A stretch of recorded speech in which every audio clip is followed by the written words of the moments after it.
soft start on, MCB DC. Nah, lihat depan, baru switch on off-nya.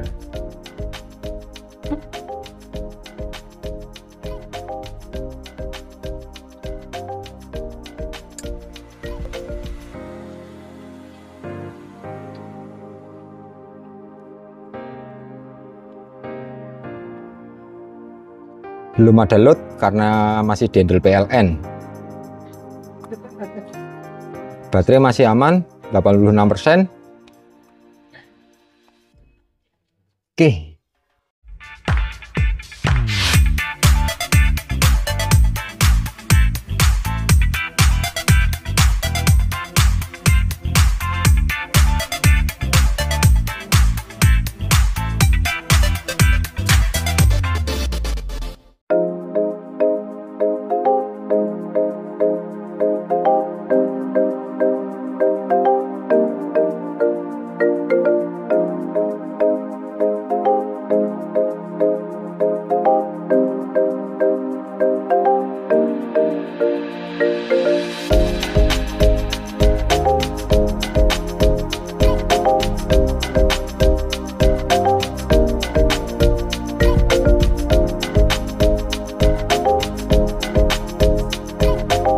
Ini teman-teman semuanya, kali ini kita ada satu paket untuk inverter portable atau energy storage system, atau bisa dibilang genset baterai. Ini pesanan Pak Anhar yang ada di BSD Tangerang. Jadi sebelum kita kirim, kita jelaskan dulu untuk sistem kerja dari inverter portable ini ya. Jadi inverter portable ini memiliki kapasitas daya output maksimumnya 3000 watt, serta dalam sistem ini sudah dilengkapi baterai lithium 48 volt 100 ampere, atau total energi tampung yang ada di sistem ini sebesar 4,8 kWh. Jadi inverter ini portable, bisa dibawa kemana-mana, atau bisa juga untuk sistem PLTS, bisa juga hanya dimanfaatkan sebagai backup. Nah, kita akan jelaskan untuk fitur apa aja yang ada di dalam unit ini. Jadi ini sudah dilengkapi dengan sistem MPPT atau Solar Charging Controller dengan kapasitas MPPT di 40 ampere. Jadi maksimum mampu menghandling beban atau menghandling kapasitas panel surya sebesar 2000 watt atau 2 kWp. Untuk tampilan seperti ini ya. Jadi di dalam ini bisa sudah ada unit baterainya. Nanti ke depannya bisa juga ditambah aplikasi di bagian ini pouch. Ini ada eksternalnya. Jadi suatu saat ingin daya yang lebih, bisa juga ditambah di sistem ini untuk koneksi eksternal penambahan baterai dengan sistem 48 volt atau 15S. Terus untuk jalur-jalur juga terdapat di sini. Jadi ini jalur dari grid input PLN, yang ini grounding, yang ini output ke beban, dan yang paling pojok ini adalah jalur dari panel surya. Nah, untuk di atasnya ini juga sudah dilengkapi dengan MCB DC baterai, MCB AC input, dan MCB AC output. Untuk di bagian samping ini juga sudah terdapat sistem pouch output. Bisa untuk USB, ngecas ya. Nah, ini 12 volt, bisa juga dimanfaatkan untuk penerangan. Nah, untuk aktivasi sumber output ini dari sini. Oke. Terus ini juga sudah kita tambahkan sistem soft start. Biar saat starting on pertama kali, baterai itu nggak protect di sistem BMS-nya. Nah, terus yang mau simple bisa juga manfaatkan output di sini ya. Dengan beban-beban kecil maksimum hanya di 2000 watt. Kalau untuk koneksi full di rumah bisa juga lewat jalur terminal yang ada di bawah. Nah, langsung aja kita jelaskan untuk cara hidupin pertama kali. Jadi di samping ini kita tambahkan switch dulu. Kita on kan. Aduh, berat. Ya, tekan soft start, baru MCB baterai kita on kan. Setelah itu switch depan baru kita hidupkan.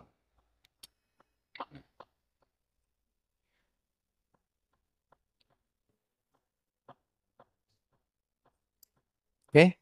Jadi sumber sudah aktif. Di sini juga bisa kita lihat beberapa parameter ya, dari grid input, grid outputnya berapa volt, frekuensi berapa hertz, serta tegangan baterai berapa volt, serta input dari panel surya berapa volt, berapa watt, dan untuk loadnya berapa watt. Semua bisa kita lihat di parameter ini. Begitu juga untuk parameter setting. Jadi ini bisa kita manfaatkan juga untuk sistem sekedar backup tanpa sistem panel surya. Jadi pengecasan nanti dari grid inputan PLN yang bisa kita atur kapasitasnya dari 0 ampere sampai dengan 20 ampere atau 50% dari kapasitas maksimumnya ini. Kalau 3000 watt berarti sistem chargingnya maksimum hanya di 1500 watt.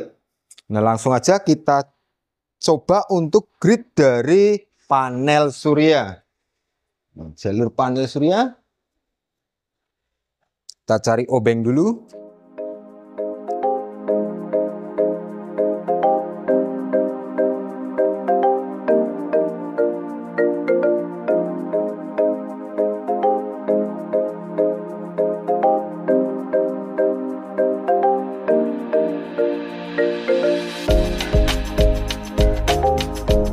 Kita aktifkan jalur PV.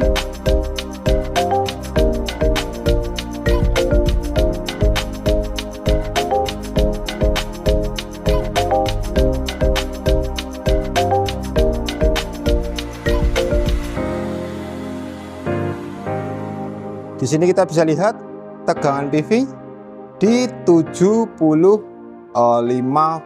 volt.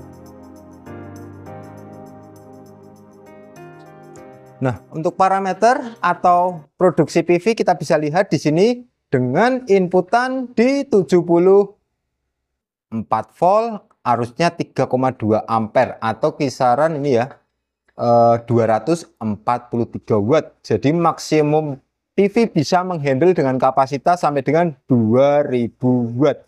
Jadi ini sistem panel surya ngecas baterai langsung ke load beban.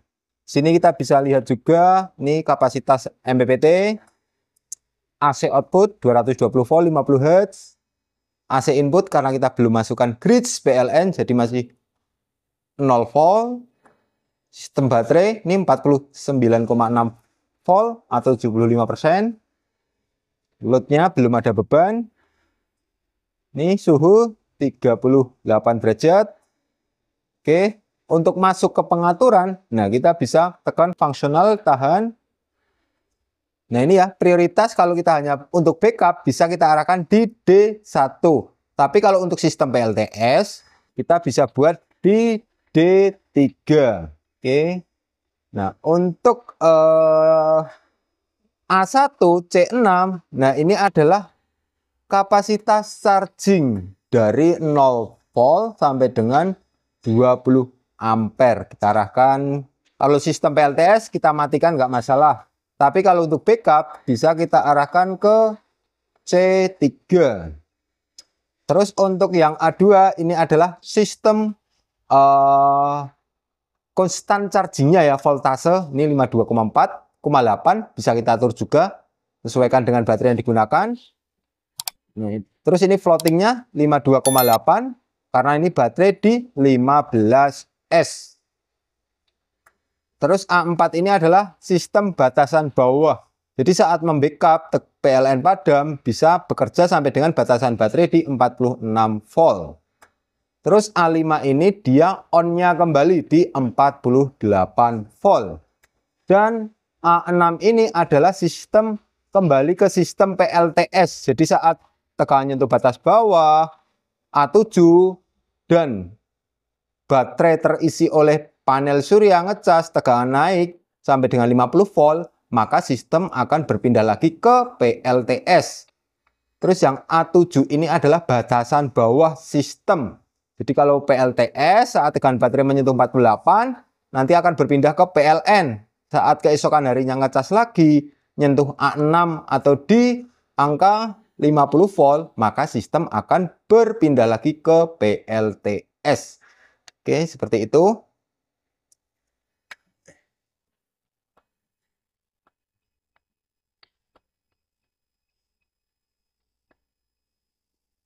Kita akan coba masukkan input dari PLN.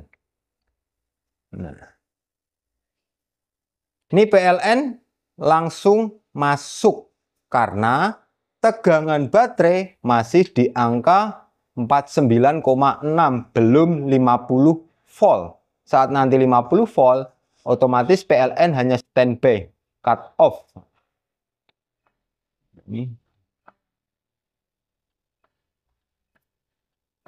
Jadi sekarang kita mau coba uji load beban, dan nanti kita akan simulasikan saat overload dan saat PLN padam seperti apa responnya. Tapi sebelum itu nanti kita akan siapkan dulu beban lampu pijar ya, untuk melihat kondisi tegangan output. Jadi bukan hanya sekedar buat di pantauan ini, tapi nanti real kondisi lampu seperti apa handlingnya kita akan lihat juga. Nah, ini kita siapkan juga beban lampu. Bisa juga kita tancapkan di bagian ini ya, output eksternal. Nah, langsung aja kita simulasikan uji load beban. Ini beban 1600, kita coba tambah lagi. 2200, kita coba tambah lagi. Ini ya, beban 2895%, tapi kondisi masih dihandle oleh PLN. Kamera agak ke belakang, kita akan simulasikan grid PLN padam, dilihat beban lampu.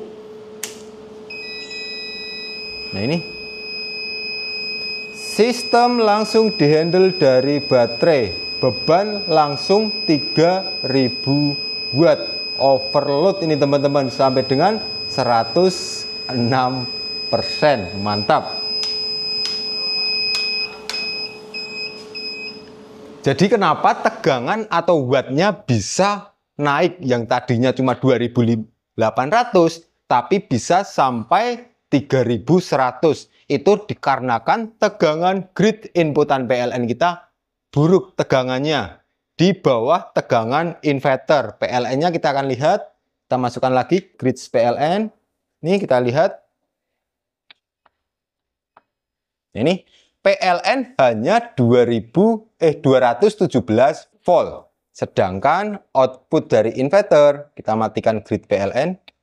Ini ya outputnya, kita coba matikan. Nah, PLN stabil di inverter stabil di 220 volt. Jadi dengan arus yang sama, tapi tegangan inverter lebih tinggi, otomatis menghasilkan daya watt yang tinggi juga. Jadi saat kondisi siang hari, ada beban pemakaian, otomatis sumber utama akan dihasilkan dari panel surya. Sisa produksi panel baru akan disimpan ke bank baterai. Nanti saat malam hari sudah tidak kuat, atau saat sore hari sudah tidak kuat, jadi baterai hanya sebagai penyetabil saja. Namun di kondisi malam hari, full dihandle dari bank baterai yang ada di dalam mesin ini. Nah, kalau baterai sudah nggak kuat, berarti nanti full akan berpindah ke grid PLN. Seperti itu ya penjelasan dari sistem inverter portable plus baterai atau energy storage system. Kalau orang awam biasanya nyebut genset baterai. Biasanya ada lagi yang tanya, Mas kuat berapa jam? Jadi di awal tadi kita sudah jelaskan, kapasitas baterai ini 48 volt 100 ampere. Jadi 48 kali 100 yaitu 4,8 kWh. Kalau bebannya cuma 500 watt, maka 4,8 4800 watt hour dibagi 500 watt. Itu kurang lebih di angka 9 jam backupnya. Namun kalau beban 1000 watt, otomatis setengahnya, yaitu di 4 jam setengah. Kalau beban makin tinggi 2000 watt, ya paling cuma bertahan di 2 jam saja. Tapi dengan penambahan sistem panel surya, otomatis durasi backupnya akan lebih panjang. Karena energi kebutuhan beban di siang hari nggak cuma mengandalkan dari sistem baterai yang ada di dalam, tapi disuplai dari sumber utama yaitu panel surya. Nah, untuk sistem ini cocok diterapkan ke daya PLN 1300 watt maupun 2200 watt dengan rata-rata tagihan PLN di 500.000. Nah, kalau tagihan PLN 500.000 itu dibagi TDL, tarif dasar listrik, kurang lebih pemakaian harian di angka 12 kWh. Dengan ini kapasitas panel surya 2000 WP, maka mampu menghasilkan energi harian sebesar 6-8 kWh. Bisa dibilang sudah mampu handling kebutuhan rumah sebesar 60%. Nah, untuk gambaran harga, ini Pak siapa tadi yang ada di BSD? Pak Ihar. Lishar, Pak Har lah yang ada di BSD. Ini pesan komplit dengan panel surya kapasitas 425 WP sebanyak 4 piece. Bisa kita analisa untuk penyinaran di daerah BSD Tangerang, yaitu di angka 3-4 jam penyinaran. Mampu menghasilkan energi produksi harian di angka 6-7 kWp setiap harinya. Sudah cocok ya dengan kapasitas baterai yang ada di dalam.